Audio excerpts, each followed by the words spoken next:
Hey, this is Nica Montford, aka Tech Savvy Diva, Yo, this is Terrance Gaines, aka Brother Tech. and welcome to the Snob West Show, the show for Apple snobs, where we talk all things Apple and then some. We want to thank our Patreon supporters. We just left out of the live show, so if you want to get in on that, you can head on over to patreon.com/snobwestcast. That way, you can become a Patreon supporter as well as catch some of our previous episodes and find out what we have going on for the show. So, with that, we're going to go ahead and jump into this week's show. We're going to kick it off with the lowdown where we talk all things Apple. We're going to start with WWDC 2022. The dates have been announced. I'm sure people have been wondering, what's the information? We just had the event last month for that was kind of like Apple's first big event for the year. So the second big event of the year that's coming out is WWDC. And the dates for that this year are June 6th through June 10th. It will again this year be another all online experience. I think it's a smart idea. They aren't having their employees come back to the office, so it only makes sense that they continue to do this all online experience, especially the pandemic is still raging, people. It hasn't gone anywhere. People are pretending like it is, but it has not. And at WWDC, for those who don't know, is called the Worldwide Developer Conference, and that's where Apple brings in. Well, Apple doesn't bring them in. People who are in, particularly the developer program, come and learn about all the latest technologies that related to the OS ecosystem at Apple, meaning iOS, iPadOS, macOS, watchOS, tvOS, and it also gives developers who create apps the opportunity to meet directly with Apple engineers and get a more of a hands-on experience and improving the apps that they've created or that they're going to create, and also to get a peek into the latest technology that they have coming out. I've always wanted to physically go to WWDC. I haven't had that pleasure yet, but I usually do tune in because there's usually some really good sessions that I like to peek in on and see what's going on over there in Apple land as well as it comes to the developer aspect of Apple. But big event. Hoping we get to see some. I'm hoping to see maybe a little bit of new hardware. Not likely, it's mostly software driven, but we'll see what comes out of it. I'm assuming there's going to be a lot of sessions around the new Mac Studio, since it was just Hmm. released. It's now in the hands of developers, it's now in the hands of users, and people are really getting the chance now to kind of dig into it. So getting the extra insight from Apple engineers directly on the hardware, in addition to the new iPad Air that came out, and as well as the iPhone SE. So it's always a good time. So it should be a good time this year as well. Yeah, it'll be interesting. Like you mentioned, they won't, I don't think they're going to announce any hardware. Only thing that a lot of people think that Apple may say something about is maybe some Apple AR, VR VR. headset. So we'll Mhm. see if that comes to pass this year. Um, One of the things that I kind of read a little bit about that happened while I was on vacation last week was the fact that Apple may be or is forced to let third party entities that have apps on Apple's App Store will allow them to put links in the app to their own websites where users can sign up for a subscription. The way it works now is if I either have to create an account on the net. If I go to Netflix, like if I want to sign up for Netflix, I got to go to netflix.com, sign in, create an account, pick my subscription. Or if I do it with an app, I'll be doing it via Apple subscription. Of course, Apple gets 30% of, any subscriptions that's created within their app, so third party apps, they've been trying to figure out the best way to, they according to them, they're like, Apple shouldn't be the gatekeeper, and that cuts down on competition and yada yada yada.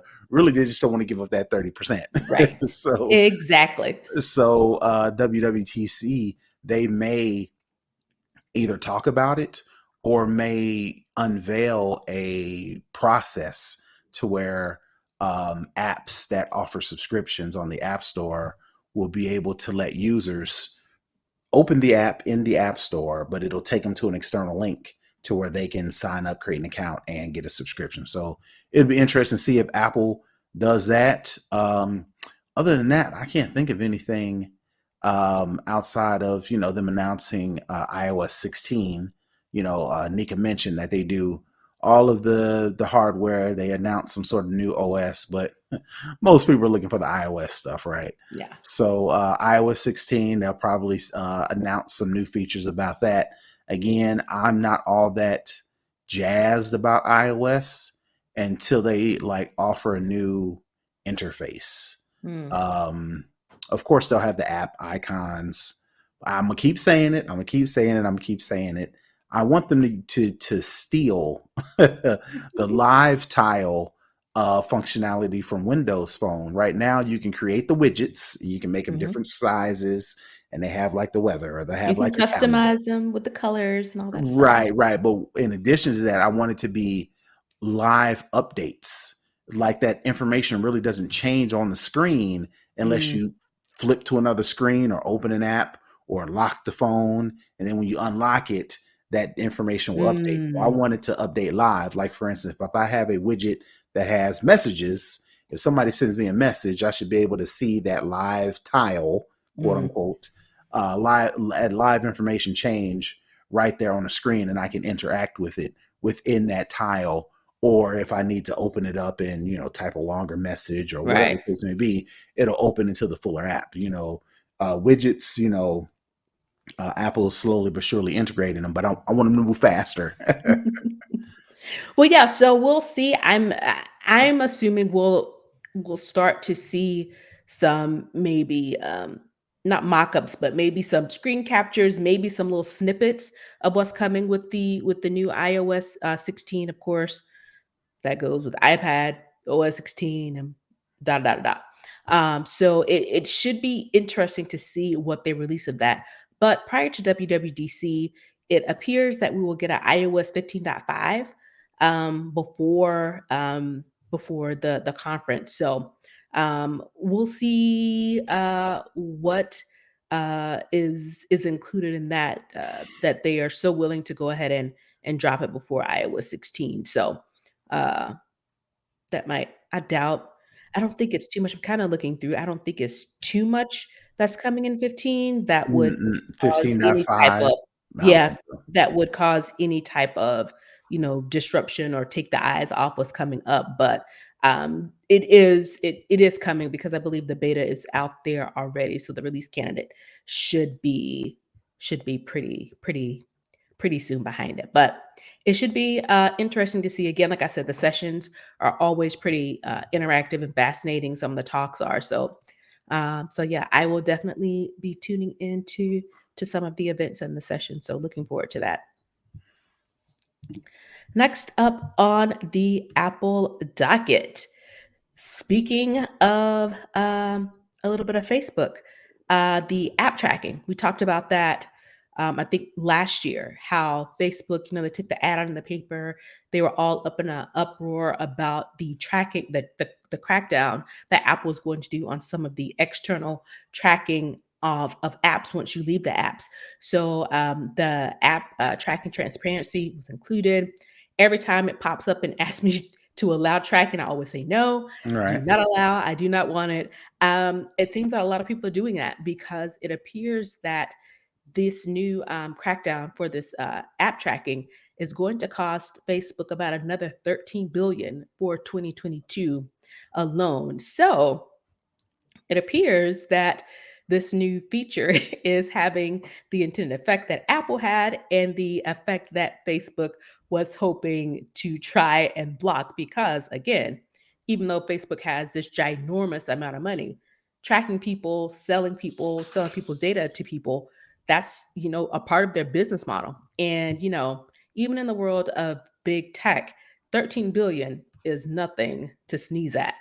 So this information came out from a company called Low, how do you pronounce it? Low tame. Um, Yeah. Lotami, Lotami. Lotame, I don't know. It's Lotame. However you pronounce that in your region, neck of the woods. That's what it is. So they basically, said that, they did a breakdown of, Snapchat, Facebook, Twitter, and YouTube to show, the differences and the expectation of loss of revenue.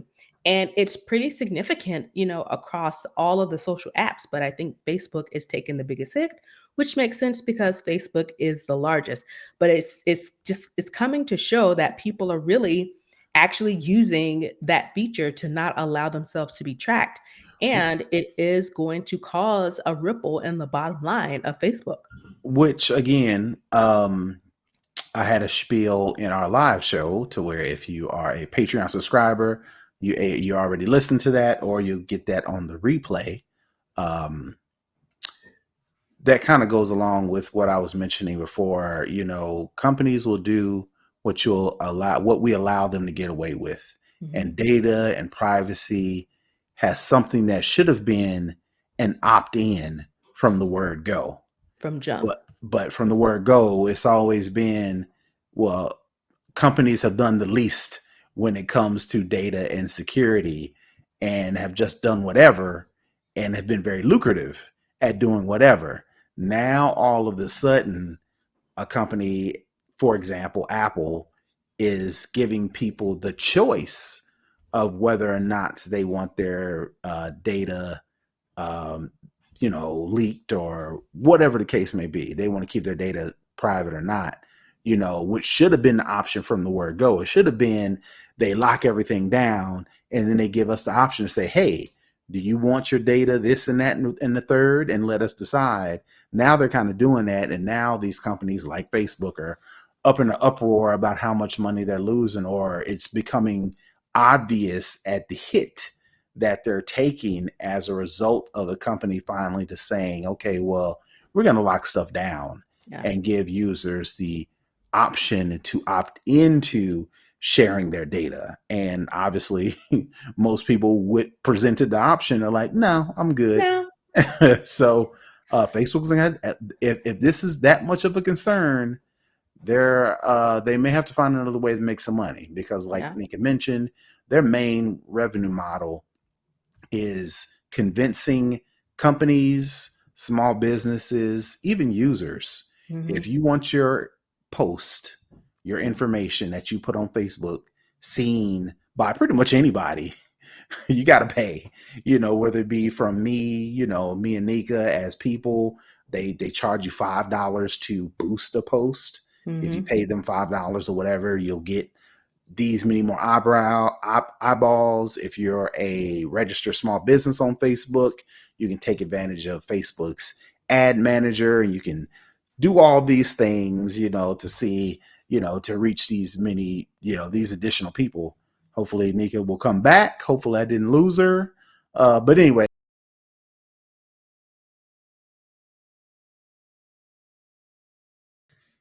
into data. There you go. It's a shame that we have to opt into data privacy. And now that we're opting in to being more private with our data, these companies are losing a lot of money. That's kind of like that's an indication of how we as a society operates, if you just ask me. But Yeah. then, like I said, I'm a step to get off my soapbox. Yeah, and there are whole companies that sole job is to teach people how to use Facebook ads to promote their business. So it's Mhm. like an offshoot of an offshoot for this to work. And to put it into context, from this company, they're saying that overall between these four companies that I mentioned, that it's a $16 billion revenue loss. But Mhm. for Facebook alone, 12.8 billion of that belongs to Wow, Facebook. over So, over three fourths. oh yeah. Yeah, so the remaining 3 billion roughly is split between Snap, Twitter and YouTube. So if you say it's evenly, Snap lose about a billion, Twitter lose about a billion, YouTube lose about a billion, but Facebook will lose about 13. So to Mhm. put that in context of how much of the business model this tracking and ads are for Facebook, this is it. This is a it's a huge chunk. So Well, it's they better figure it out. Yeah, it'll be very interesting to see um, what they do because again, this is just for Apple iOS products. This isn't for any of your Android products, so they still get the tracking. I'm assuming, I would assume, why would they take it off if Well, they're finding it hard Google to keep it Google on? is trying some form or fashion to this, but it's not as cut and dry as Apple. Apple is like on or off. Google Hmm. is like because again, Android is owned by Google, and Hmm. Google's main revenue is the Google, Google.com. Hmm. And if you are searching for best Apple podcast, right? Or, you know, Apple Podcasts, Black Apple Podcasts, or whatever. What Hmm. me and Nica can do is we can, as a podcast, we can go to Google and pay for AdWords and keywords and all these tricks to when somebody searches for Apple Podcasts or Black Apple Podcasts, our We're up the name top. gets to the top, right? So Yep. Google, they with Android, they're like, we're They gonna can't do too do much right because it because kind of that'll interfere. Yep. yeah. It's conflict of interest to say the Yep. least. So they're Yep. not as straightforward, but they are trying some things. You can see now if you go to pretty much any website, you're automatically going to get a pop up that talks about cookies and what these are, and you got to allow the Manager said it cookies. on, And turn yeah, off. yeah, most people just go click. I want to see it. I want to see it. But company a tide is starting to change where companies are either by force Mhm. or for the quote unquote best interests of our readers, our customers, are surfacing data privacy options. Right. All right. So the next thing on the docket for the lowdown, I thought this was pretty interesting. I actually found it on Forbes website.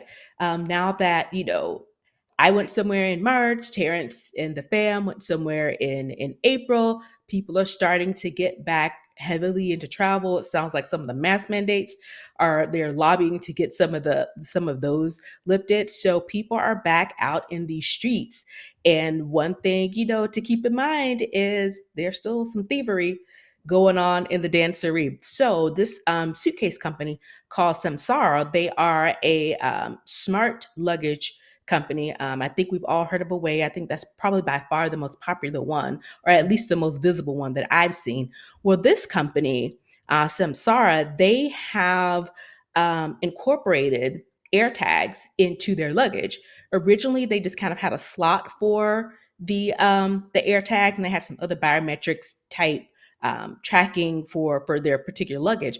But now they have inside of the luggage a slot, so you don't have to worry about just dropping your AirTag into a zip compartment or getting one of the, what do you call them, The the little tags, the yeah, little the little bag tags that they hang tags. on, right. Yeah. It is a built-in slot on the inner lining of the suitcase. You can just Okay. slide your AirTag in. Mm-hmm. And it comes with the AirTag, so you don't have to purchase the AirTag separately.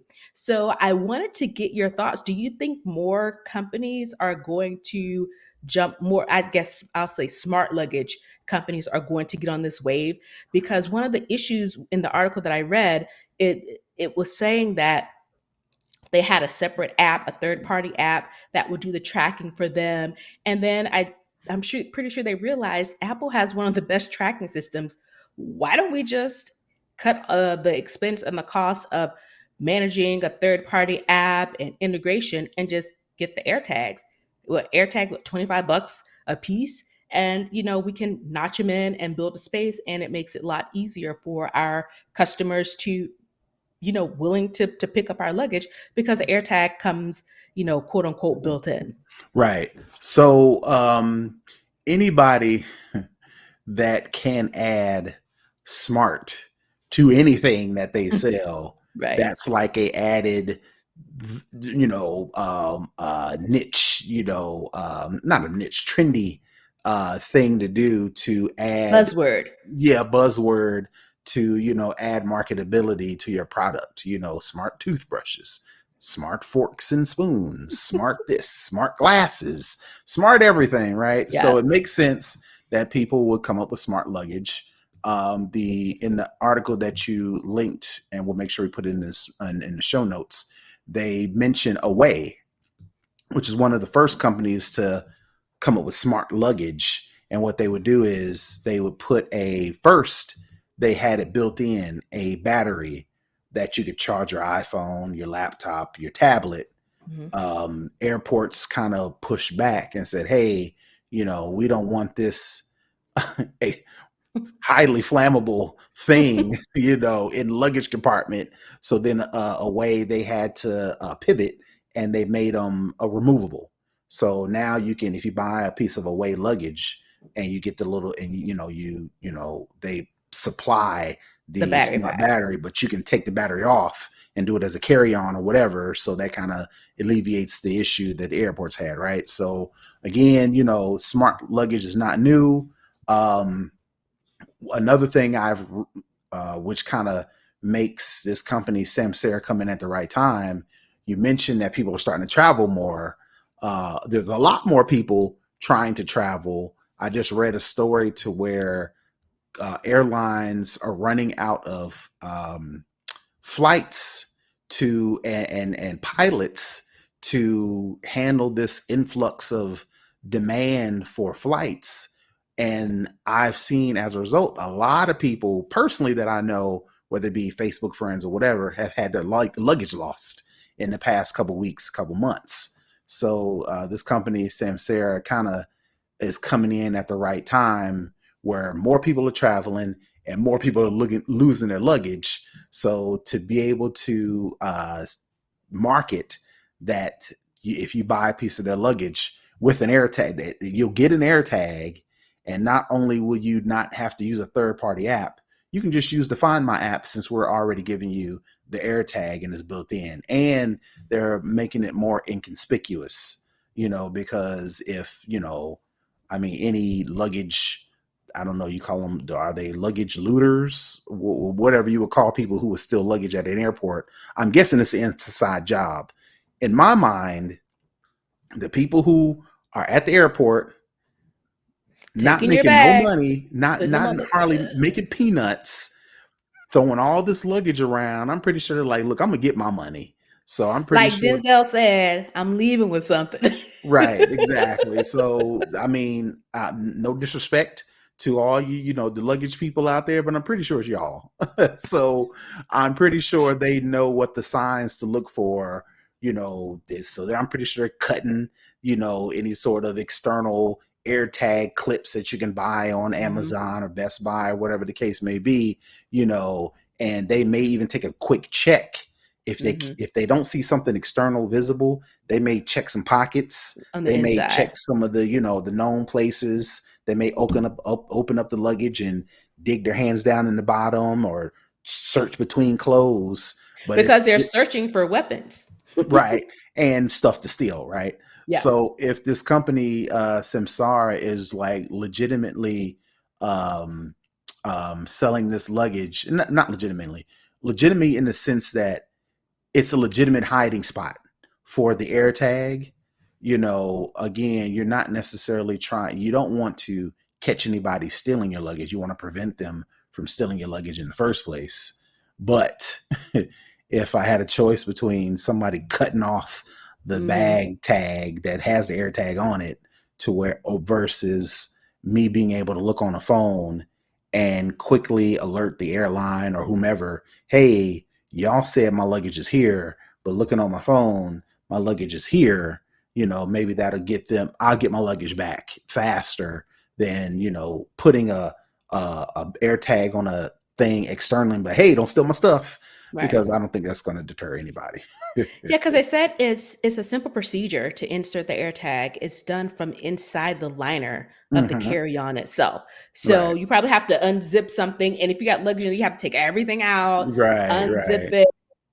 it, take the tag out, and then zip back up, and put the stuff back in there. So it's one of those things where it makes it, if anything, a little bit more difficult to More time consuming, yeah, which if I am a luggage thief. looter, that's what I'm just, that's my name for you now. If I'm a luggage looter, I'm going to go for the easy pickings, the low hanging fruit. Right. versus trying to rummage around this Samsana luggage trying to find the the lining to rip that out. I'm gonna go for the low hanging fruit. So All maybe it right, is a deterrent. luggers, be aware. Like Samsara is coming for you. And one of the things that I noticed is that the price of the luggage isn't too far outside the normal smart luggage price range. So it says it starts at 355 for the polybicarbonate shell, and it's 595 for the full aluminum case. And you can pre-order both now for $265 and $445. So you save a couple ducats as well if you go ahead and pre-order them now, and they will ship around the middle of next month. So Well, I'm gonna keep that's it your first 100. luggage. I'm gonna keep it 100. I'm still Kohl's, JC Penney, 24.99 for 5 pieces price range. So they price me out of it. Maybe I need to step up my game, but I don't see myself traveling no time soon. But no, I take it back. We are flying to Missouri for a wedding next month, I think. So maybe I had to step up my game, but Get you one piece and see how you like see it. how I like But it. looking at the pictures of them, they're very sleek. They kind of give you the vibe of the like a way bag. So it's very sleek, very modern looking, looks Mm-hmm. like the colors black, white, and yellow. So I mean, if you're already in the market for some luggage, if we're already thinking about purchasing something like a way, this might be a better option. And if you get on the pre-order now, save you some money. All right. That wraps it up for the lowdown. Let's head on over